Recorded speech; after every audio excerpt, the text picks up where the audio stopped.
They lost another support, and then at least they picked up the first XP rune. After that, they kept losing all of these XP runes. We talked about the importance of the bounty hunter, what he wants to do in a game, being very annoying in your face, the way, like, just this. Because every single time I see Tundra play with bounty hunter, I know it's like a 30-35 minute max game, pretty much. Yeah, that kind of was true for this one as well. I mean, maybe it's a little bit too early, but I do want to go back to the draft a tiny bit, Purge, because of course those overall last pick go in the way of Shopify, and we said like, oh, it's great. That's what they like. They like having our TZ on that overall last pick, and I remember Fear saying, well, I just hope it doesn't come back to bite them, and it kind of did. Yeah, I mean, I think the safe lane was really the thing for them that went really well. The Terrorblade and the Enigma against the Underlord. I mean, Enigma got buffs recently. I know we've been seeing it flexing, but as a 5, it's quite good. The Malefice damage at level 1, it's 55 per tick. It used to be 40. So that means you're doing 165 damage with a level 1 spell. That's really high. And you're universal, so you just get Ironwood branches, and you hit for like 60 damage, which is a lot.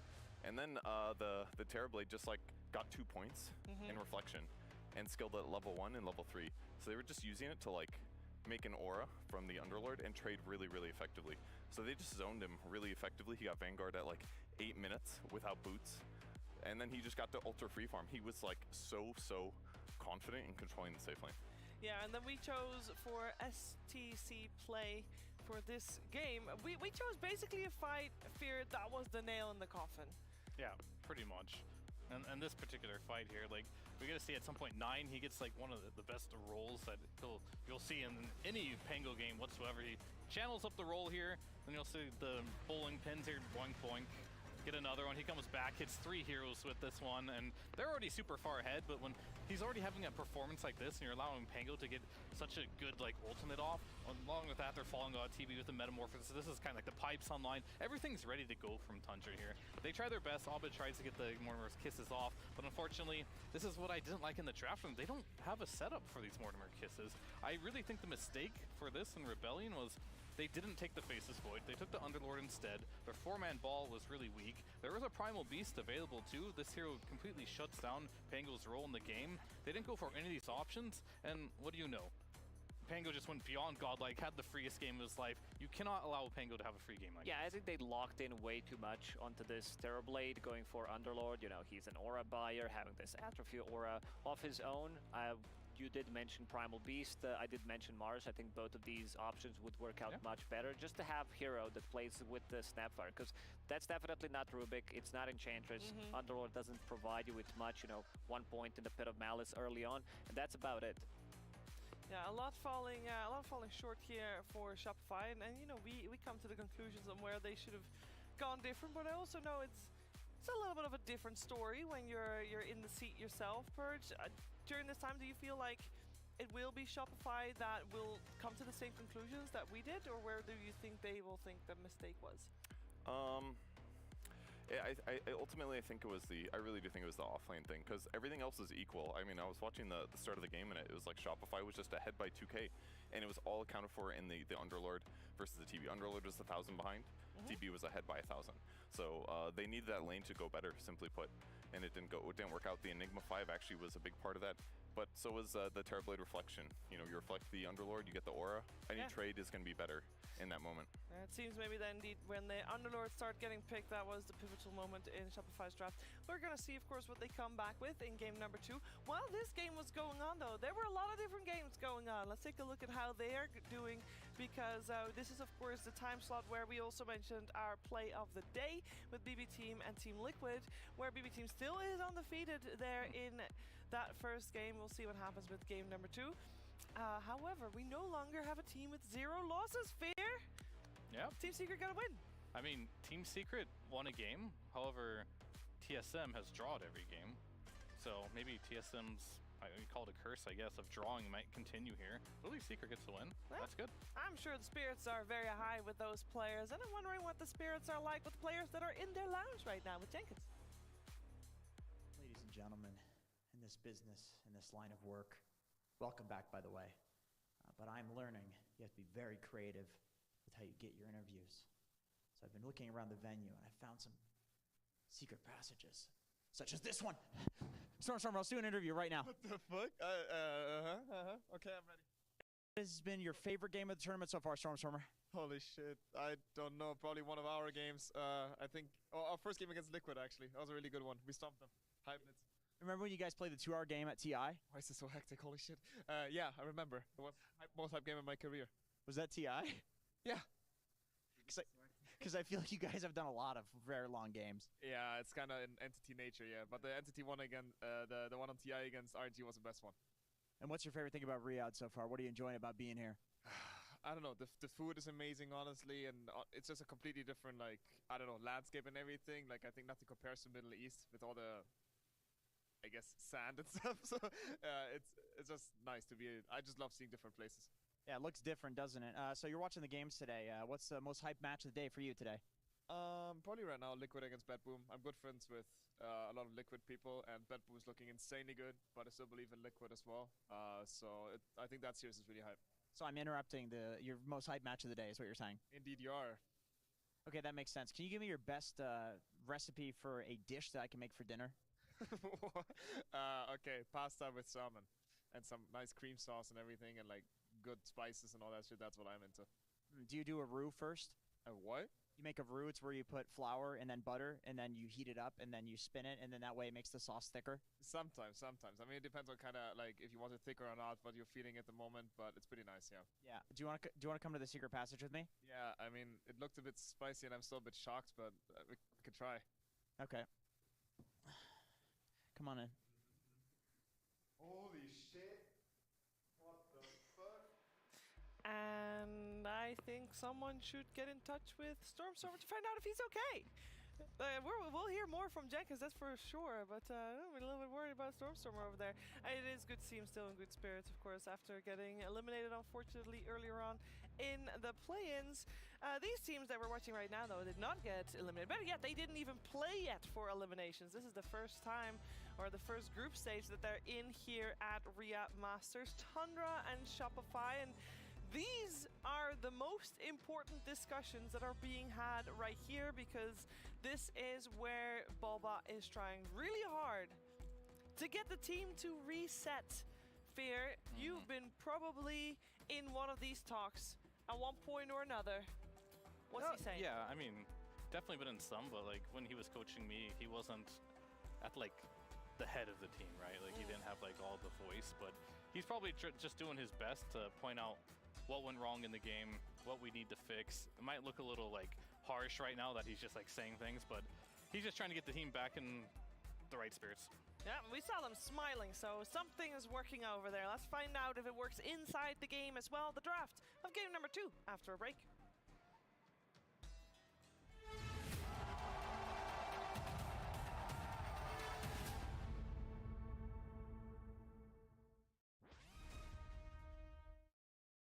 The problem with the English language is that there aren't enough words to describe how unfunny and annoying Jenkins is.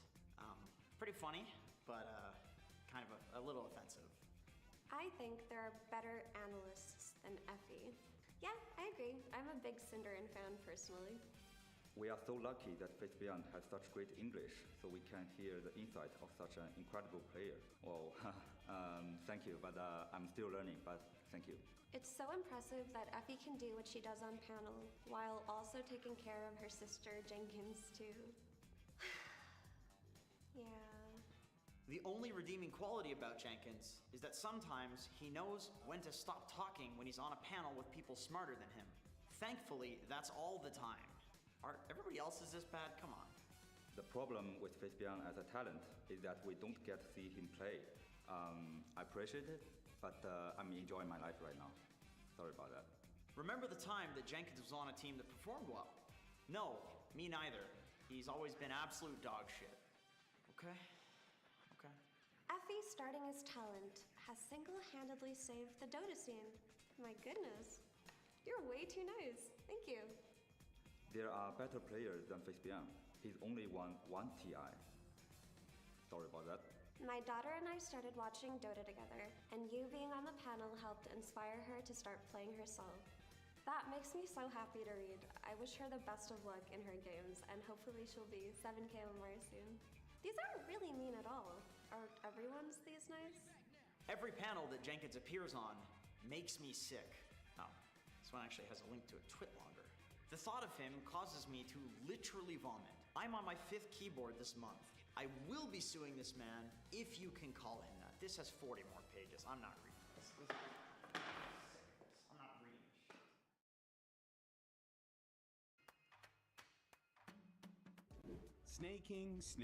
Snaking. Having played with basically every well-known North American player, and in every role throughout the years, he's one of the most experienced players around. His journey into professional Dota 2 started with Bottom, a team containing both AUI 2000 as well as Fogged. They went on to become Dignitas with very moderate success. He later went on to play in a ridiculously long line of mostly NA stacks with basically every player you could imagine, such as PPD, Quinn, Eternal Envy, UR, and Zai. Despite this, he never quite found the success he was looking for until he crossed the pond and joined a little team called Tundra, originally as their position 4. They later made a roster change, replacing Fada with Soxa, and Snaking moving to position 5 and taking over the captain role. The team as we know it today was formed, and despite having some ups and downs, by the time TI 2022 rolled around, they really hit their stride and looked incredibly dominant throughout the whole tournament, ultimately taking home the victory over Team Secret. This made Snaking the oldest person to ever win a TI at the ancient age of 27.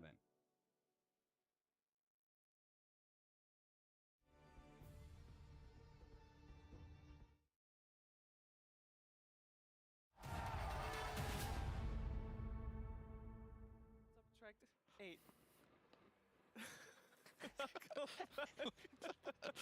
I love subtracting 8. Yeah, some math being done here. Wondering how old he was when he won TI 5 as we were getting ready, watching a couple of TI players inside of Tundra play some Dota 2. They're up against Shopify Rebellion, and of course Tundra now 1 game up. We're gonna find out if Shopify has what it takes to take a game off of Tundra, who is playing with a stand-in. It is Saxa that had to sit out, and actually, if you want more information, you can find that on his social media, but he will not be playing for the rest of Riyadh Masters, and it will be AOI standing in for him for Tundra. But so far, I mean, their results speak for themselves. They had to play with stand-in as well in Bali. They came top 3 there, so they are not hindered at the moment from what it seems like, and definitely not in the series as they... Well, can we say they crushed it? They crushed it, Purge. They definitely did, yeah. They did, yeah. Yeah. Game number 2, though. Changes, Purge. What are they? What are they going to be? I feel like banning Enigma in the first phase is genuinely fine. Because it's there aren't that many flex picks right now. You remove the flex picks potential. It's a super solid 5. It gets more farm than usual. We know what AUI does with summon supports. He just like gets way more than he needs, than he should have. He had Solar Crest ultra fast that game as a 5. I think making him play a more standard hero is just going to put your team in a better game state. Sounds very simple. Sounds simple, yeah. I think where it took the wrong turn is when they like didn't address this Pango at all. Sure, you're playing at the Snapfire. Like on paper, you should be getting more, but these rotations coming up from 9 were really on point.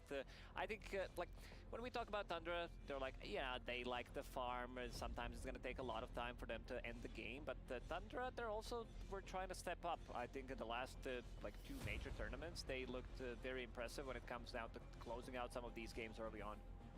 It does indeed. This is a countdown for the draft of game number 2, so any kind of changes and discussions that the teams will have had will be put into practice right about now. And of course, I mean, we talk a lot about what Shopify should adapt and how they should play better and try to make a comeback.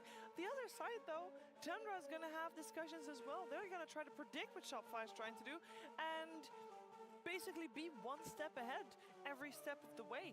Both teams started this series out as a 1-3 in the Group B scores, which is not great. Tundra, of course, now already sitting at a 2-3, and as pointed out earlier, both of these squads have already played against BB Team, who is the most dominant team of Group B, so there's still very much more points to be earned throughout this group stage. And we're gonna have Shopify Rebellion on the Radiant side this time around with first pick, so they do not have overall last pick, which might be a blessing for them. Tundra will be Dire in second pick, and they'll start off banning out the same things. The biggest difference so far is that Shopify banned out No Enigma. Timber and no Brood, as in they're still in. Enigma's still in, or so banned out as well as Batrider. We'll see if Storm gets banned here. That means AUI has to play a new hero for the first time this tournament. True. Other than last game. Sure. And they still ban out the same. Okay, so Brood and Timber and Undying all in the pool, Snap in the pool too. But we mentioned earlier in the previous game, we mentioned the IO Lesh. Yeah, and if Is that you the meta right now is IO Lesh, and if you steal the Lesh, they take Razor. So you can expect one or the other coming from Rebellion with this IO. But what if you take Lesh and Razor? Whoa. That cannot be countered. They just call it right there. Lesh without IO, is that Lesh or Razor without IO? Would you actually go for that? They'll actually go for something altogether, different altogether. Yeah. They don't go either. Tundra, they just have like different way of thinking when it comes down to drafting, picking up Bloodseeker and Pango in the first phase, so protecting their Pangolier pick and also having Bloodseeker. One thing I really like when these Western European teams play Bloodseeker is how active the carry players are. You'll see them like having the same amount of assists as their position 4s as mid laners because they tend to join really early on. And there's a couple cool things about this. First of all, their second pick, and they're picking both cores in the first phase. That's not very common for a second pick. And the fact that like Bloodseeker is typically, I would say, one of Skeeter's staples right now. It is. So the fact that they got to pick it with the Pango, which protects the Pango in addition to that, is just really cool. Yeah, it's because they know that Lash Shark is coming, or Razor, similar archetype of heroes, right? Where they can, I think the Razor would have been better in this particular game, but I think Rebellion is a lot more comfortable with a Leshrac, and Rebellion's, they're in deep water right now. They're 1-5. If they lose this, they'll drop down to 1-6, and that is definitely not a spot you want to be in this group stage here. So hopefully the talk that Bulba had with them inspired them a little bit. At least they're getting some comfort. They have been practicing this. For them, it's going to be a do or die, make this happen. I think going into this pick, like sure, maybe they pre-countered the Leshrac, but we're just going to believe that this IO Leshrac is going to work, and for their sake, hopefully it does. Yeah, one of 4, of course, with that. I lost just now. Tundra Esports. I want to see some strong. Oh, was it 1-4? Oh, yeah. Sure. Yeah, you already called it Sorry, 1-5. Yeah, I'm you're from the one future, step sorry. ahead. Uh-oh. Not looking good for Shopify then. I want to see some strong position 5 paired up with this Bloodseeker. I am a big fan of Lich Bloodseeker lane. Like, it feels like a lot of the times this lane is just superior compared to off-laners. Like, you also, just the Chain Frost to the tethered target, you know the two heroes are going to be playing together. One of the reasons why I liked it, that they already played it a couple of times at Riyadh as well. Definitely could be good, and a hero that has not been picked yet, and I know Shiver's a bit of an advocate for Oh, this I hero. know which one, and I've been wondering that myself. It's a strong laning partner for what is the hero Bloodseeker. I'm thinking of? Ancient Apparition. That could be good. This is, normally you don't see these heroes picked very often because you generally have to first pick your supports, right, in most games. So whoever gets the later pick in the draft gets a bigger hero pool. So oftentimes we won't see a lot of these supports being picked because A is just not a first phase type of hero. But in a game like this, it could definitely work if they pick the right heroes around it. And if you are a Leshrac and an IO just trying to run in and there's an A with some stun, you just can't do that gameplay. You really, all you need to see at this point is Tundra is just who's in the off lane. Yeah, I was kind of thinking that maybe people will just not pick AA, and that means that he'll get a big buff, and that will be nice as well. So I was content. But it would be nice to see him in action. We'll see if it ends up fitting with anything that Tundra goes for. We've seen AA played a little bit during the Bali Major, but the only time that it was picked was it was only by PSG LGD and only when they had a Naga Siren, so they could set up for the cold feet in the lane. Yeah. So it was very specific, as we have quite a few offlaners removed by Shopify in the Darkseer, the Visage, and the Tidehunter as well. Yeah, sometimes Bloodseeker is a flex pick for some of these teams, but 33, he doesn't like to play the hero. It's not his type of the hero. He likes to play these summons, something that can put a bit more pressure in the laning stage. He plays so much better when he's playing ahead, and Bloodseeker just doesn't fit his profile. Yeah, I imagine 33 is one of those players that makes a custom grid of heroes. Yeah. Just has 10 heroes on there, and there's nothing else on there. Like, he just won't pick them. Tundra, probably going to pick up a support. They're going to go for the Enchantress. So most likely the A Dream is dead here. Strong laner, though. Going to help their supports get out of the laning stage. And I think for AUI especially, this is going to be a comfort. He likes playing the Enigma. He'll like playing the Enchantress whenever it's in. he will definitely have a smaller hero pool, mainly because he wasn't preparing for this tournament, right? Yeah. He was preparing as a coach, but not as a player. So he's just going to go back to the heroes that he's just comfortable on. Can't say that you didn't potentially see this coming though at this point. I mean, Legion, interesting pick. I'm seeing the exact same draft as they played against TSM, same 3 openers. The next hero was Skyrat Mage, a little bit of a burst, synergizes nicely. So, because they needed some like relatively small cooldown, low cooldown ability that's gonna keep them in place, because Leshrac, you know, he needs someone to go in for him. He doesn't want to just like run in as the first hero, even though you do have IO Bloodstone, so you're going to be super tanky, having a bit of a dispel mechanic as well from Legion Commander, because it worked out amazingly when they played against TSM. Yeah, even like a Blade Mill duel a Bloodseeker whose Blood Rage is like one of the most fun moments anyways. You're like, who's going to win? Who knows? Yeah, same draft, huh? Yep. That's the only game they won so far at Riyadh Masters, and they're like, it's the only formula we got. Better stick to it. Yeah, either way, this series I think means a lot for Rebellion's confidence. Like, win or lose, this, if they win, they might just get on the right track, but I'm afraid if they lose this series, this isn't a team that bounces back very well. Let's just put it that way. In the same vein of something we talked about before the draft started, I feel like Legion Sky, Io Lesh, those are pretty straightforward. Doesn't matter which stage of the game you're at, you always have something to do. You always have some like exact plan, because it's so cookie cutter what you're supposed to do with those heroes. Yeah, they're super strong. Like, you can always play Dota with these heroes, which is the term I like to use, because even if you're having a bad time, you can always pick off heroes on the side lanes with the Blink Blade Mail, Skyrat Mage combo. It's also a setup for IO Relocate, so they can also like split the map if they find an opportunity, have good vision for it. Like, this type of a lineup also plays well from behind, so I don't mind it too much. But this, like, what they're looking for is to keep the tempo. Like, you want to stay ahead, get good good advantage out of the laning stage, and keep the ball rolling. I kind of feel like Tundra needs a save at this point, considering it's the Legion in the sky, because I feel like if they can keep that one guy alive, they're going to be in a much better position. They also don't have very good lockdown outside of Pango roll, so there's definitely some weaknesses. Some SD sneaking in, great against duel, saving people, and also you drop that ulti on top of Leshrac. Hey, first showing. First showing. Yeah, she has not been picked at all. So she's a universal hero now, so stacking stats on her is fantastic. You can swap the guy that's ruptured to do tons of damage. You can protect the ally too, so it really does like both amplify what they want and also protect. Team Liquid was playing this a lot. At the end of the DPC, it didn't go so great, so they kind of gave up on it. But some teams see the value there. I mean, if you get the shard, that's pretty nice. You kind of want it anyways on bench. So there's good things, but generally she's not the best support. But I think she does fit here. It could work, yeah. I mean, as you mentioned, not a conventional hero that we see very much. It does break the tether, especially if you rupture them. Does a little bit more damage, isolates the Leshrac. If they can manage to stop the retether somehow, maybe that's Pango's job in this game.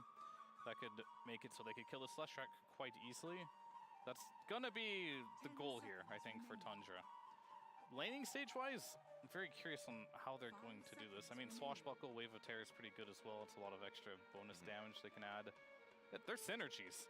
So Venge is definitely one of those picks where everything has to be in line, and it's looking like there's a good reason to pick it here. So interesting to see how it'll work out. Yeah, they've ran it before a couple of times. I remember Saksa playing it. Also, they won that game, so we talked about, like, you know, Aghanim Scepter. Sometimes you need to act as a position 5 on this Venge if things are not going correctly, where you're going to be swapping people out of trouble, dying, and then Enchantress takes over. A hero that, you know, scales extremely well when it comes down from position 5, where you're going to able to, like, just separate the targets, Hurricane Pike eventually. I think this is going to be the name of the game for Tundra. Try to isolate one hero with Rupture, Swap, Swashbuckle, Rolling Thunder, instantly kill it. Because I've seen teams try to theory craft how to deal with this IO Lash. There's been like a couple of good ideas, but I feel like just having someone that puts him out of the position and then focus him heavily, because other than that, like, there's no real saves. Sure, you have Relocate, press the attack, but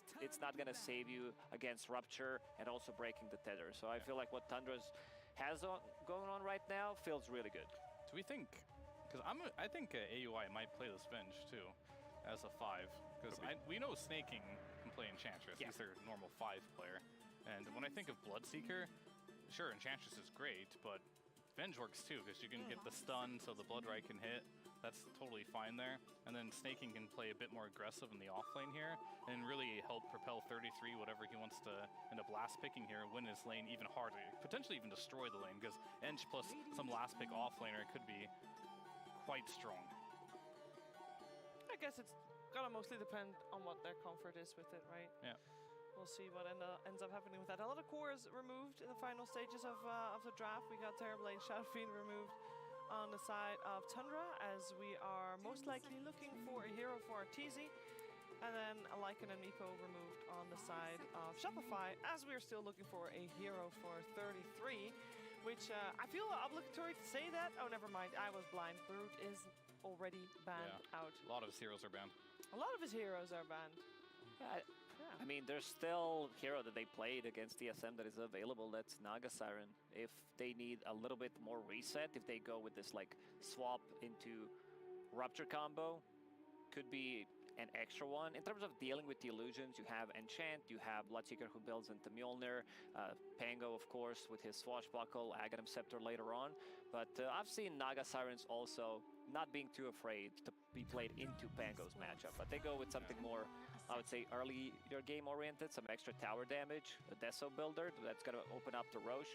I like what Shopify Rebellion did in the second game. Already make some good adaptations to it.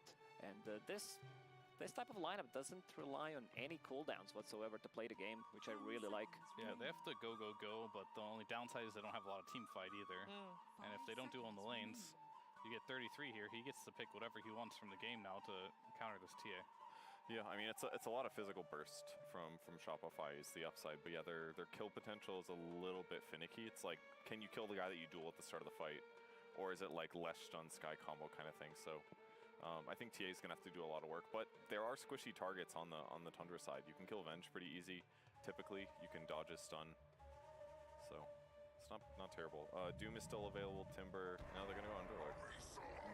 This is also a statement. We'll show you how it's done. Last pick, Underlord. Yep, Aura Builder against all of this like overwhelming magical, also physical damage coming out from Legion Commander and Templar Assassin. I like it. They can also try to like the match what Shopify Rebellion wants to do, split the map, get some of these ganks going with the duel, with the relocate as well, so you have Fiend's Gate to deal with that, bring an extra number. I don't know, I'm feeling Shopify in this one. I definitely am as well. The Underlord pick wasn't exactly what I was looking for. Looks like it's probably going to be like an IO. Well, I'm not sure how they're going to lane it, but if they do IOTA, Underlord doesn't really pressure very hard here, and TA is often picked against these heroes that reduce your base damage, because Refraction just gives you bonus damage on top of that, and these strength heroes have low armor. Meld pretty good against that as well, so not sure if they're going to shut Arteezy down here. Well, I will say that Arteezy is the one playing Leshrac in this game, as we saw him. Oh, I see. It happened in just the final seconds there with Templar Assassin for Abbott. Does that change anything, or do we still feel like Shopify is going to get another win on the board here? I mean, it feels like they don't have great solutions for TA then. TA is going to be over-leveled, should be able to like pressure side lanes a little bit, show up like +1 stun, definitely kill a support, so his rotations and farm speed might really be a lot. Yep, and IO Lesh in the safe lane against Underlord, you can run these heroes down easily. Like, you don't care too much because you have the speed, you have the sustain, you have the overwhelming damage to take him down. I even like this more, what they did just with the swapping the heroes around. Yep. Either way, I think Rebellion look a lot better in this game, and I love the versatility that they're willing to swap things around a bit. That's a little different. I think they've been needing this for a while, so for their sake, it's gotta work. Yeah, this is gonna be the mental win. Yep. For you. Yeah, okay, the Underlord overall last pick coming out from Tundra doesn't seem like it really convinced anybody. Isn't that supposed to be the gotcha pick, Purge? I mean, it's supposed to, yeah, the aura's not that great, but the auras you buy, those parts are really good. So he's got to get net worth and then protect his team. Okay, so there's a lot of pressure on the Underlord for Tundra, or do you feel like the pressure lies elsewhere? We're also going to see our first Vengeful Spirit. I mean, I think his lane is especially important because he's going to mitigate a lot of the kill potential. Venge can't swap everybody out of the fight. I think the other lanes will go well for Tundra, though.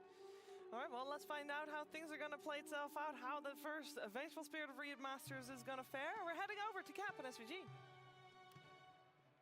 An important mental win for Shopify Rebellion on the schedule here, perhaps.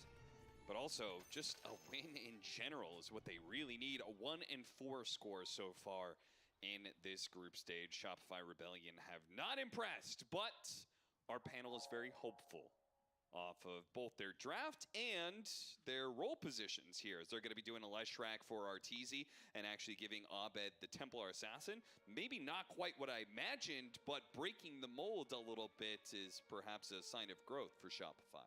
Yeah, it was a very hopeful panel. I imagine that my favorite pessimistic co-caster is not feeling the same. No, I'm not as hopeful. There's a very weird conversation going on. We bought 3, but we have 2 of what? There apparently AOI said one of their sentries just bugged out and disappeared. Huh. And they're asking for a remake. That is an interesting bug. Okay. Where'd it go? Where'd it go? They didn't like sell it? The weird Which thing is would still be there. It should refresh the shop. It's just weird to like straight up just buy it and it didn't do anything. My guess is they tried to give it to somebody and it bugged out or something. Or maybe somebody tried to buy it at the same time as somebody else. I mean, the issue here is bugged it out. I think admins wise, you're gonna have to confirm that's actually what happened, right? Yeah. Which I don't know if you can do that unless we have a replay. Either way, they're gonna have to figure it out. I mean, of course, this happens to AUI. So this is everybody watching at home. This is your lesson of the day. If you are a Dota nerd and you abuse all this random small crap, well, guess what? It's gonna come back to bite you. That's Gaben karma right there. If you abuse Dota mechanics, the Dota mechanics will abuse you back. Exactly. That is exactly how I would phrase it. You know what? I think they should play on.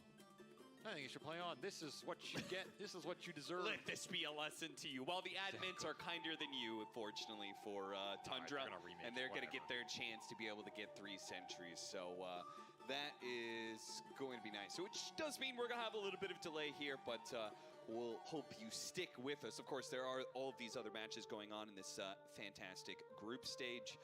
So actually, I just want to talk group stage in general. Is there anybody who you think has stood out so far, Avery? BBT for sure. I think they're just continuing to look super strong. Like I feel like that team struggled so much at the early of the year that I still have this expectation it might go back to that form. But honestly, at this point, that team is just damn scary. Like there's no way around it because they fixed a lot of their team communication, synergy, shot calling problems, and now you're just playing against a team with 5 ridiculously high skilled players. You have arguably who I think 2 of the best shot caller meta trendsetters in Nightfall and Pure on those silent. That's just a terrifying team. Yeah. I think Gaming have looked a little underwhelming compared to their winning 3 majors, though I think that team does ramp up as the tournament progresses. So I don't think they're looking bad by any means. Yeah, they went 1-1 with Spirit, LGD, and EG. Yes. So I think people are getting more used to what Gaming is doing and figuring them out a bit more, which I would expect. I mean, it's taken a damn long time, you know. It's had 3 majors to do it. Target on your back is tough. It is a hard position for them to be in to go into this tournament and the next one, right? So some teams doing well that surprised me. Talon and Aster, which I've watched a bit of Aster. I haven't gotten to watch too many Talon. Yeah, they look games. good. Aster looked good, honestly. Yeah. I mean, a lot of those games are like some 67-minute games, whatever. You could say, well, that's a bit iffy. But those are games that Aster was losing at Bali or losing in the previous Dream That's true. League, and they clutched them out. I think that team looks a lot more balanced with Kaka. Not that Kaka is necessarily a stronger player than Maboka on paper in a vacuum. I think for what that team needed, which was something new and fresh because there was inner team turmoil, that helps. But also just, I think Kaka is he's just a more decisive player, if that makes sense. I think Maboka's like a good shot caller and stuff. I think Kaka the guy's just a psycho, right? He just goes in. He's always going to initiate. He will always start a fight, and I think that is a nice player to have behind Sumail because he'll thrive Sumail off of that is chaos. also that type of player. Sure. So you need Slane to bounce it out. Like, you don't want to be in these games where every single fight is on Sumail to initiate. You know, some fight, and the thing is, Sumail's a very aggressive initiator. I go back to TI7, 8, 9 era. He was one of these guys who was playing the Leshrac, the Tinies. He was one of the first guys who went this early blink on Leshrac. Yeah. There were games where he would just go Arcane Boots, blink Leshrac, and going in on you. Sumail is a killer. This guy likes to kill, he likes to slay, which a lot of times means he's starting the fights. There's a reason his Storm is super good. It's because the Storm is one of the best initiators in Dota. He will go in first. The downside is sometimes that jump goes wrong, or if his game is rough or he's not on one of those heroes, then what happens in your team? Do you have someone else to pick up that slack? I think Kaka reliably will always go in or make something happen if no one else is. So I think that is an interesting dynamic for them. That seems to be working out so far. It's impressed me. I mean, I think it was notable the fact that Sumail in one of those post-game interviews talked about how there was all of a sudden a lot of communication on the team. Yes. Whereas Kaka before, it was tense silence. I think Kaka is one of those guys who will drive your team forward in good and bad, right? Like, you win or lose, he's going to be yelling at you about something. Sure. And as long as you understand that he's a competitor, he wants to win, and he's trying to make your team better, if that's actually what's happening, and he's not just toxic, then, yeah, your team's going to improve. I relate that to Snaking, who I played with many, many years ago. He had a similar idea. Snaking's the type of player who will always push your team forward. Yep. And make sure people are on their stuff, know what they're doing, that, again, win or loss, you're drawing something out of the game. And, yeah, he will cause conflict, but conflict is necessary in a competitive environment to push you to the next level. And having that type of player on your team is incredibly valuable. I think that's what Snaking can do for Tundra. I think it's something Kaka can do for Aster. Yep. And I think it's something where if you don't necessarily have that on your team, you got to look at yourselves and be, well, where's that going to come from? It can come from motivational factors like a great coach or a leader or captain. It can also just come innately through the players, but it has to come from somewhere. Otherwise, you become complacent, you become stagnant, and you just do the same thing over and over. Other teams that have done pretty well, EG, Quest, I think neither one of those are surprising. Extreme, though, Paparazzi popping off here in Riyadh has done a lot to carry them. But it does look like we're going to be heading back into the game of Shopify Rebellion versus Tundra Game 2, where we have two sentries and the third on Snake. There it is. We got it there, boys. Eventually, in the end, we're going to see if the smoke works the second time. Smoke breaks right as they approach the high ground, and now Shopify have full idea of what's going on here. They caught a glimpse of it, and they do see up the hill. Tundra will get a similar amount of information thanks to that high ground ward. Yeah, they don't want to invade. I don't think their invasion up a hill is honestly that good. No. Their level 1 is pretty bad here. It's one of the downsides of Venge. The very early levels for this hero are a little lackluster. Yeah, I was surprised to see Venge. I mean, this is a game where you could get a lot with it. If you break the tether and get the rupture damage on it, then maybe the swap is going to be useful, but I always got to question a Venge pick. That hero has been pretty bad for a pretty long time. Okay, the upside here of the pick, though, is it kind of has a free lane, because Io is not doing anything to stop the Venge on the lane, right? I think this is a lane that 33 will free farm despite the Venge pick maybe being a little weaker. And therefore, you're just picking it for the game. And what it does for you in the game is very interesting, like you said. If you can get the Rupture swap, if you can break a tether, you can burst this Leshrac. It gives you a lot of extra physical burst damage with the minus armor plus the Vengeance aura. And the scale can be significant. The Ags, the Shard on this hero are both incredibly powerful if you can get to those items. I don't know. I feel like my read of this lane is it's a free lane for Leshrac, and he's going to abuse them for it. Even if the Io isn't the most offensive hero, Leshrac is. I think you just stand your ground and fight them in a Firestorm. I don't know if this lane's that scary. Okay. I wouldn't be scared. Now, they kind of got abused in the early regen trade past the wave. This is something Arteezy is known for. Yeah, they're giving up CS in order to try and get first blood, and they do get it for Fly. I think this was just misread by Tundra, and honestly, a good heads-up play by Arteezy. This is one of his signature laning moves. If you're not familiar with it, it catches you off guard, and here it's just straight up winning them the lane. I don't think that level 1 trade is bad for Tundra. Like, you got to remember, Io doesn't have a spell, right? If you both just stand there and Firestorm stun, you hit the Leshrac, I don't think you're getting forced off the early waves. And if you were seeing a lot of damage, you just have to be in a position where you can take that man fight, and Tundra just getting caught off guard in the regen. Early laning phase dominance going Shopify's way. This is what they wanted last game. Look at some of it here. Yeah, what about this matchup? We see, Abed. He is putting the screws to 9 here. Yeah, this is the other upside. You put that TA in the mid. It is a matchup, I think, Abed's very confident winning. Is it that much better, the matchup, than having the Leshrac? I mean, the Lesh will still win it. I think the TA, there's room where you can just annihilate it. If you hit the early melds, it gets out of control. I think that's what Shopify are looking for, right? Shopify are always going to play to the upper echelons of lane domination. Yeah, sure. And this is another lane that you could certainly dominate. And if you dominate this lane, it's going to be so much better for you. Not only are you trying to shut down a Bloodseeker, but also Skywrath Rage, Skywrath Mage, and Legion Commander. Mad Max, witness me. If those two get off to a good start, they're going to run around killing people. They are going to get into a bit of a brawl here. Crit is able to get away with his high movement speed, though. Gotta respect this Blood Grenade chase down, especially when AUI hits level 2 up here. As he's still level 1, had to take the heal. I mean, this is one of the ways you can play this Skyrath matchup, just get Nature's Attendants early, wear out his mana. Thing to note is we've seen a lot of Bloodseekers, and I feel like every single time we see it, the lanes are being won by the Bloodseeker team. But you've got Io Leshrac, who should remain pretty healthy all the time, so you're not going to get those big thirst stacks. Not early on, I think. Shopify have won these early waves down here so hard. They have just set themselves up tremendously in this game off of this lane alone, right? Because you're getting full wand charges on both these heroes down here, and traditionally the weak point of Io is the level 1 and 2. I think when you get to 3 and 5, this hero can start to favor it a bit more. So the fact that Shopify are doing this well in their safe lane this early is a really good sign for them. And if you win the lane to get the Lotus, then you've got even more of a lead on this lane. Exactly what happened. So they're cruising down here, taking full advantage of this Venge pick, abusing them early, especially Tundra not getting that first build like they did in game 1. Things looking up. See if they can continue propelling that momentum here. They can get some good stacks for the TA and the Legion off of this start, or the TA and the Lesh off this start. They're going to be really happy with that.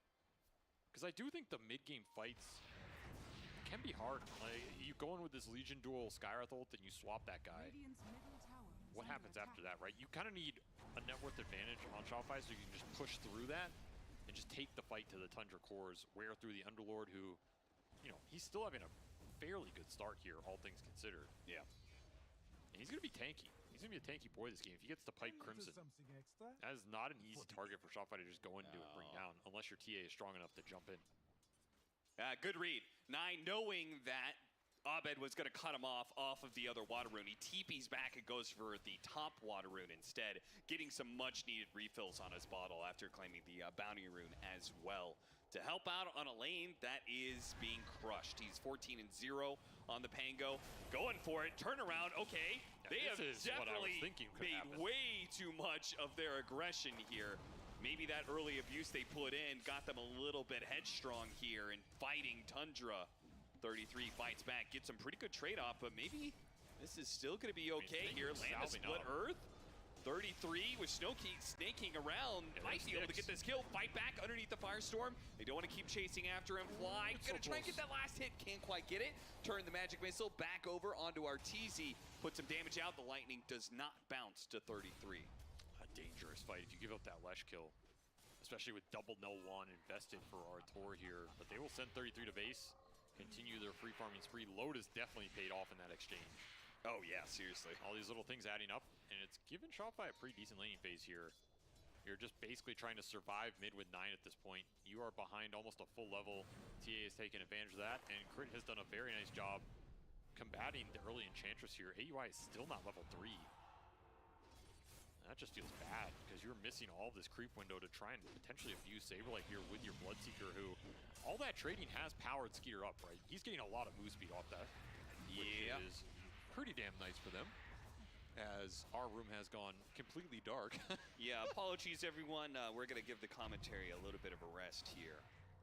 Hopefully you're able to somebody still just cast enjoy the darkness on us. the Do you game. remember that old without us. spell? I do remember. That was a great spell. Help. Help. Ah, it appears in the building. We still have comms though. That's the crazy part. Okay, Cap, cast by sound only. Go. All right. Got TA traps going out. Looks like Templar Assassin looking for some damage onto the Pango. Swashbuckle over to the side somewhere. Chasing after him. Shield crash. Shield crash? Shield crash. That was a shield crash. Enchantress Man, they're really going back and forth in this. Yeah, man, this skirmish is absolutely insane, right? Yeah, this is crazy. There's people dying all over. It's probably the place. just them CSing and just. Oh, there's flashlights in the hallway now. Whoa. Yeah, we are absolutely okay. A little clapping, a little taunting. Man, this darkness. It's brutal. Dire's bottom tower is under attack. Wow, isn't Dota so pleasant?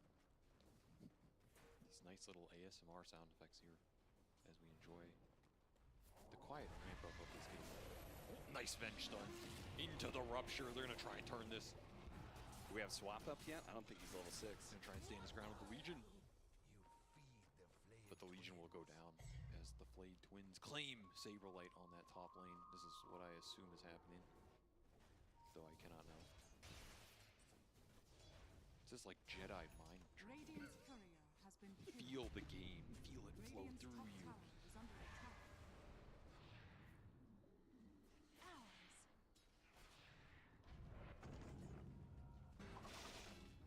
Radiant's top tower is under attack. How long is the delay? The delay is I thought of that, my friend. I thought of that one. What need have I?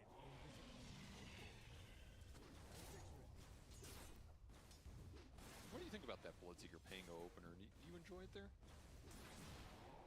Think it's a good strategic idea? It's a good way to force fights if you want to be aggressive, like Pango's trying to do now. That is true. Rolling Thunder coming through for 9 here. He'll clean him up with the Swashbuckle. Man, this game sounds like it's going great for Tundra right now. All right, here we go, here we go, here we go. Dire's middle tower is Oh, do we have a live feed?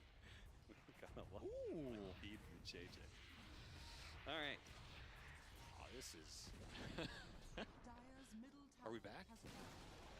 Radiant's top tower. This must be the weirdest cast of all time. Radiant's I cannot bottom imagine tower is under attack. people understanding what the hell is going on, but... All right, I think we got some on-the-fly, impromptu saving here. Looks like we're gonna have our Leshrac going in. Arteezy trying to chase after 33. Gonna chase him into the river with Crit coming in from the other side. They will easily get that kill, but they do have the Rupture on out. Snaking, gonna play the distance, see if he can stop that TP. He does with a magic missile, stops him. A little bit of heals where he can, but of course Skeeter easily cleans this fight up. Can't just TP. Sometimes you can just TP there. You can't just TP. The Venge pick is just too nasty here. He's even maxing the stun. This is some early spell damage you might not expect, and this game might just be coming down to how much farm Abed can get off of this mid big damage. Abed is getting fat here. Yeah, it looks like he took that tower. He's taking the Pango's life. Taking everything. Radiant's bottom tower is under Maybe attack. that's, he took our power away too. He's like, I need more power. He needs the juice. He's getting it all. Dire's middle tower is So under he went up to Phase Boots Chainmail, just trying to max the armor up here. Try and win those man fights as Tundra will shift their Unlord top to defend the tower. Yeah, I mean, he just can't keep going to that bottom lane anymore. That Lesh seems to be too strong. Radiant's courier has been Send killed. Arteezy back to base, but he's going to run out very swiftly here. Went for the early mask, too, to get the spell lifesteal. Very interesting build. I kind of would have expected more of either some of the boosters early on. Just up the HP. Yeah. Still, it's going to give him a little extra EHP here. And, of course, the biggest question in this game is, can your Leshrac survive when you run him in like this? Man, they're really chasing deep to get this it. Snake King kill. They'll get it. I guess they just feel like there's nobody else around to respond. Also 2-2-2 build here for the safe lane Lesh. Splitting the wickets, getting a little bit of everything. Just looking to up the tempo as the kills continue. Yeah, with the relocate coming in, is that silence going to last long enough? It looks like they've got him. Double kill for Arteezy as Shopify beginning to pick up the pace a little bit. I mean, we said this is what they were looking for before, right? Win the lanes, build off of that momentum-wise. Exactly. If you can start getting some dual wins off of this as well with the reload setup, you're going to be super happy. Dire's bottom tower is And I'm kind of expecting them to continue the momentum, continue the pace, set up more damage here, level up the spells, level up the nukes, and just take it to Tundra here, because their ability to fight back is pretty much based on rupturing somebody and being able to go in and match the damage output, which right now is just not being matched. Skywrath is overwhelming Tundra during this period. The Enchantress Venge not offering the same. You do have a Maelstrom on Skeeter here, so they're going to try and bring him into the fight, use him to try and turn some of this momentum. But if they don't, if like they beat into this fight and it doesn't actually work for them, I feel like they're just completely out of the game. And well, I wouldn't say they're completely. I mean, their lineup is pretty fight heavy. If you don't win fights, I'm not sure what you do. They're going to go for crit here. Arteezy, meanwhile, the Rupture over there on the side. Nice stun. They're trying to stall up Abed as much as possible while the Leshrac is going to run towards that back line. The Bloodright looking to be able to silence him as best as possible. They just have to back away from the Leshrac. He's just too powerful right now.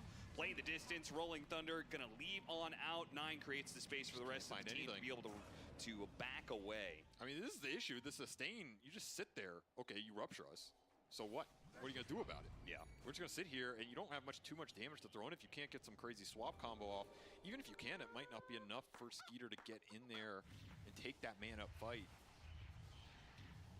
You can get some more sustain on right now. You get to this Bloodstone, you get to like a TA, BKB, or just higher refraction levels. You're going to be really happy just taking these fights, forcing an early Roshan. Of course, if you get early Aegises in this game as Shopify, then you're cruising, because this Tundra lineup does not deal well with the second life. And another relocate for another Snake King kill. This mid lane is a death trap right now, quite literally with the TA traps. That's also another factor. You get that TA shard online, some extra silences to throw in here at the start of those fights that Tundra are going to have an issue getting over to start the engagement. You're really happy in this game. Mech coming online soon. Yeah, you're just walking along trying to farm up a side lane. All of a sudden, a TA trap procs on you. You're slowed down. Your silence or relocate is on top of you. Blade Mail up for Saberlight. Even more damage, more stand your ground power versus Bloodseeker. I'm surprised he didn't go for fast Blink Dagger. And he got the blink on the TA. So that's true. I guess I would have amp it all up. I guess I would have assumed in this game you go Blink Dagger Legion and then you let Abed play for more of like the buildup of carry damage. I think there's a route there. I think part of this Legion pick is also to go behind the two other cores. Not necessarily have to be the guy who starts is immense, so they're going to be able to get the easy duel win as Saberlight sandwiches him from the other side. Now you're getting dual damage on top of this early momentum. This feels super nice. Tundra's still looking for answers. Looking for some towers of their own. As this Enchantress early game did not pan out. Yeah, they are just running down Tundra heroes constantly. You just put a little aggression on them, they have to rupture defensively. Now you're just... Mercy. He gets away ever so barely. That's Bloodstone done, by the way, with double null. Oof. More sustain coming through. I mean, you're not going to be able to do enough burst damage. You can't convince me you can do that. With these heroes, the best burst you have is Rupture Swap. I mean, you'd have to Rupture, swap them in, then somehow like re-break the second tether, deal with the Bloodstone heal. Artur would really have to overextend here to die somehow. Yeah. And he knows it, so he's playing aggressive. He's stealing their stacks. This is the Tundra stacking, not going their way. As 3K gold lead for Shopify, their cores are looking in a very solid spot. And of course, 9, he is just struggling to find anything this game. It started with the lane. It's going into the mid game. This Pango has backfired. He does not have great supports to play with either. I mean, throwing out a Venge Nuke plus a Swashbuckle is cute, but it's not the same at this point as when you're ahead. Ambitious duel. Will they get it? Oh no! Just like what? Well, less than 50 HP away from being able to win a duel, and they're not even going to get the kill as a result. AUI making space where he can. Yeah, I think he was going to go and cut the next wave. That would have been the ultra PM move. Yeah, seriously. That would have been great. I wish he did that now. Still, this game is looking recoverable for Tundra. I mean, considering how much early kill action Shopify found, the lead is not that big, right? You did get some stacks for Skeeter here, who's still finding some damage. He's just going Maelstrom into the Manta, so he's got to be pretty happy with this overall, considering the state of the game, right? Arteezy is going to continue to be aggressive. Oh, that's looking like a staff for Yules, right? What else would it be? I guess you can go Kaya here. Never mind. Yeah, Kaya, Yasha, Kaya, Sanj. Actually, not sure which one I would want to see. They're going to go for it. See if they can burst him down, but the Bloodstone is going to work, and they have the heals from the IO as well. They just do not have enough, and the rest of Shopify or Rebellion are going to come in soon. Arteezy might die. The question is, ooh, the relocate just really late there from Fly. Okay, I might have cursed the hell out of him right there. Yeah, I mean, I did too, to be fair.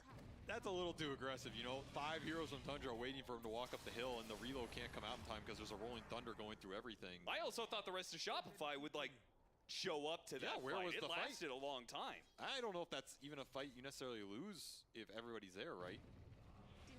Yeah, I mean, you have another save in the Legion Commander as well. Like, this isn't that fast of a kill. I mean, Saberlight's all the way down there in the bottom right corner of the map. Abed's here, he just doesn't really go in. He's on the supports. I mean, I guess by the time the damage from Shopify shows up, it's just too late. Yeah, and also too late that relocate, unfortunately, for Fly. Also, that was your pipe on the Underlord, so that is like the best multi-hero skirmish time for Tundra to pull this game back a little bit on that network chart. That's true. It is a very strong pipe game. You're eliminating a lot of the burst damage out of Shopify between the Leshrac and the Skywrath Mage, which means you have to scale into the physical here for Shopify, which is pushing that a little later, right?